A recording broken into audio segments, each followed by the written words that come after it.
ការពុកម៉ែបងប្អូននេះគឺជាក្រូចប្រសាទចន្ទខ្មុំដែលខាងខ្ញុំធ្វើការកោះពីទៅក្រូចនេះគឺទុករយៈពេល1ខែឡើងលើហើយណាពុកម៉ែបងប្អូនហើយដើមវាគឺថាបែកតាំងពីក្រោមគល់ទៅស្អាតមែនតើហើយគល់វានេះគឺបែកឫសចេញក្រៅក្រុងអស់ហើយណានេះឫសវាចឹងបើសិនពុកម៉ែបងប្អូនមានតម្រូវការចង់ដាំប្រភេទក្រូចប្រសាទទឹកខ្មុំខ្នាតនេះគឺអាចធ្វើការទាក់ទងកំងបាននេះគឺស្តុកថ្មីណាពុកម៉ែបងប្អូនយរំទៅគឺមានច្រើននៅក្នុងស្តុកអញ្ចឹងបើសិនពុកម៉ែបងប្អូនមានតម្រូវការចង់ដាំអីអាចធ្វើការទាក់ទងកំងបានខាងខ្ញុំធ្វើការវិខ្ចប់ដាក់ផ្ញើជូនពុកម៉ែបងប្អូនបានណា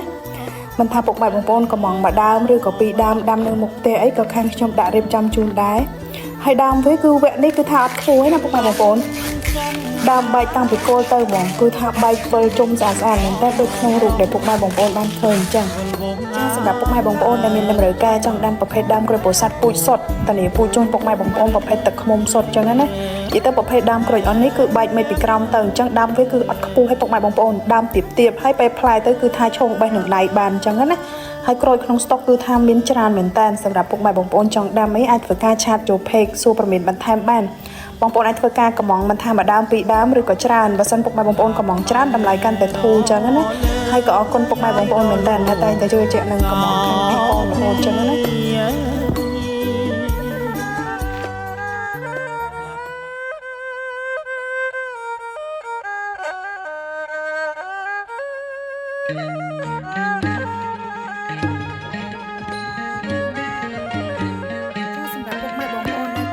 លើកខាត់ណា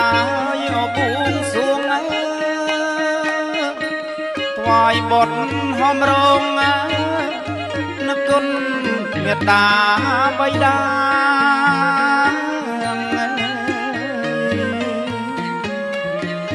លើកខាត់ណា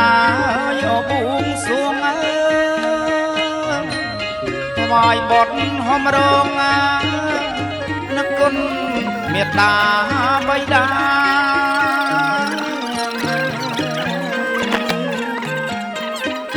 គុណគ្រូអាយអបាចាគុណញាតិតកាគុណបុព្វបការី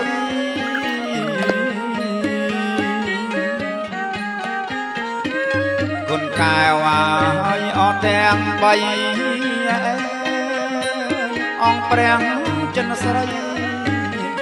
សំណាក់ប្រកោដន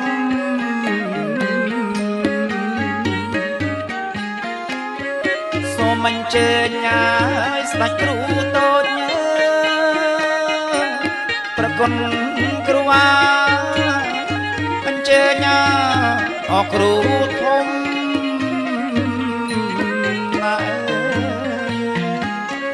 សូមអញ្ជើញឲ្យអគ្រូតូចប្រគុណខ្ញុំមកអញ្ជើញអគ្រូធំ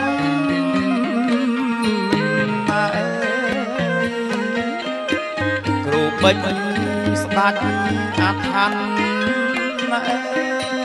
គ្រូស្ដំគ្រូប្រឡំមន្តអាគមអគាថា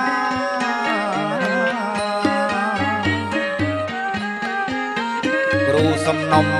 ជាងគ្រូសង្វាគ្រូអិនព្រំទេវតាគ្រូមានរត្តា